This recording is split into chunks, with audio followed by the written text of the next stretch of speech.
नमस्कार दोस्तों, क्या अब इतिहास वो होगा जो देश की सरकार को पसंद होगा? जो सरकार को पसंद नहीं होगा वो पाठ, वो लाइनें, वो चैप्टर्स बच्चों को पढ़ाया ही नहीं जाएगा। क्या बच्चे इतिहास का वो हिस्सा पढ़ेंगे ही नहीं जो इतिहास भारतीय जनता पार्टी की विचारधारा से मेल नहीं खाता? क्या समाज को एक तरफा ज्ञान देकर के मूर्खता का साम्राज्य स्थापित करने की कोशिश की जा रही है? क्या एक तरफा सोचने वालों की एक फैक्ट्री तैयार करने की नींव रख दी गई है? क्या बच्चों की किताबों से गांधी की हत्या के अंश को हटाया जाना, गोडसे के बारे में काट छांट किया जाना, आरएसएस को बैन करने वाले इतिहास पर कैंची चला देना, गुजरात दंगों वाले अंश को मिटा देना केवल और केवल बीजेपी और आरएसएस की विचारधारा से मेल नहीं खाता? एनसीईआरटी कहता है कि बच्चों का सिलेबस कम करने के लिए हमने चैप्टर हटा दिए हैं, काट छांट कर दिए। अब अगर आप क्रोनोलॉजी समझेंगे तो समझ जाएंगे। देखिए, राजनीति बच्चों की बस्तों और किताबों में घुस जाए ये कतई मुनासिब नहीं है। मुगलों का 200 साल का इतिहास 12वीं के बच्चों की किताब से हटाकर आप इतिहास नहीं बदल पाएंगे, लेकिन बच्चे एक तरफा ज्ञान वाले अंधभक्त में जरूर बदल जाएंगे, क्योंकि जिन बच्चों को दूसरे पक्ष के बारे में कुछ मालूम ही नहीं होगा वो दूसरी तरफ के इतिहास को झूठ मानेगा और लड़ने के लिए तैयार हो जाएगा। क्यों दोस्तों, 2014 के बाद से ये तीसरा मौका है जब एनसीईआरटी की किताबों में बदलाव किया जा रहा है। आपको ये जानना चाहिए कि बच्चों की किताबों में कोर्स कम करने के नाम पर क्या क्या हटाया गया है। कक्षा 12 में पाठ है महात्मा गांधी का त्याग। इसमें बताया गया था कि हिंदू मुसलमान एकता का पुरजोर समर्थन करने वाले और गांधी का विरोध करने वालों ने कई बार उनकी हत्या की कोशिश की। इसको उड़ा दिया गया है।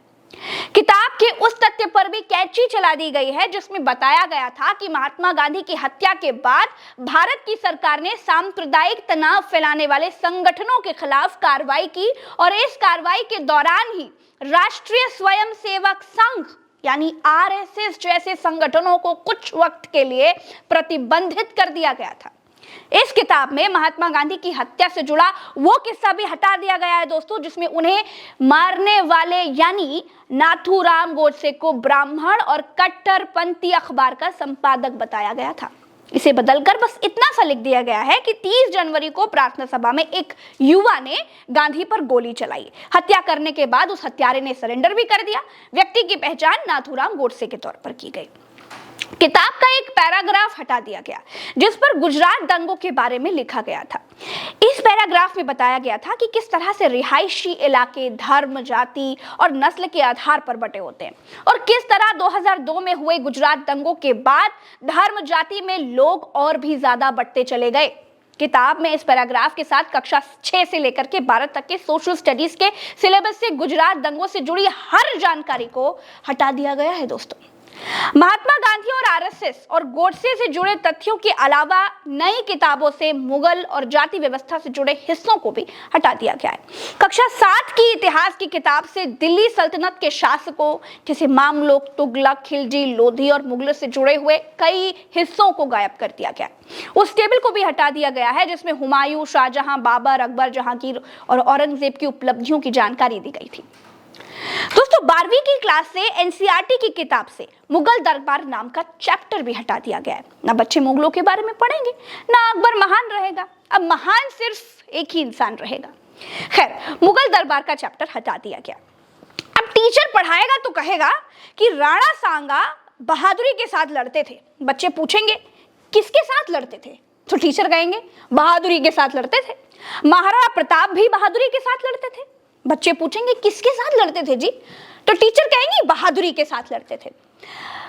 राजा हेमू भी बड़ी बहादुरी के साथ लड़ते थे। बच्चे पूछेंगे लड़ते किसके साथ थे, फिर कहेंगे बहादुरी के साथ लड़ते थे जी। छत्रपति शिवाजी महाराज भी बहादुरी के साथ लड़ते थे। बाजीराव भी बड़ी बहादुरी के साथ लड़ते थे।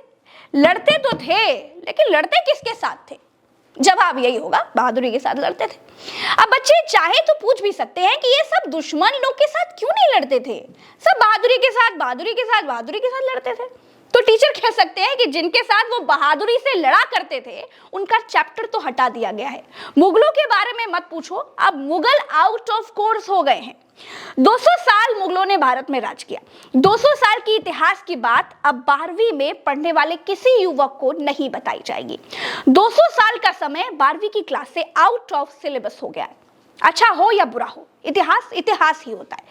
इतिहास से वर्तमान सबक सीखता है। 200 साल का इतिहास 12वीं की किताब से हटाया जा सकता है, लेकिन इतिहास से नहीं हटाया जा सकता।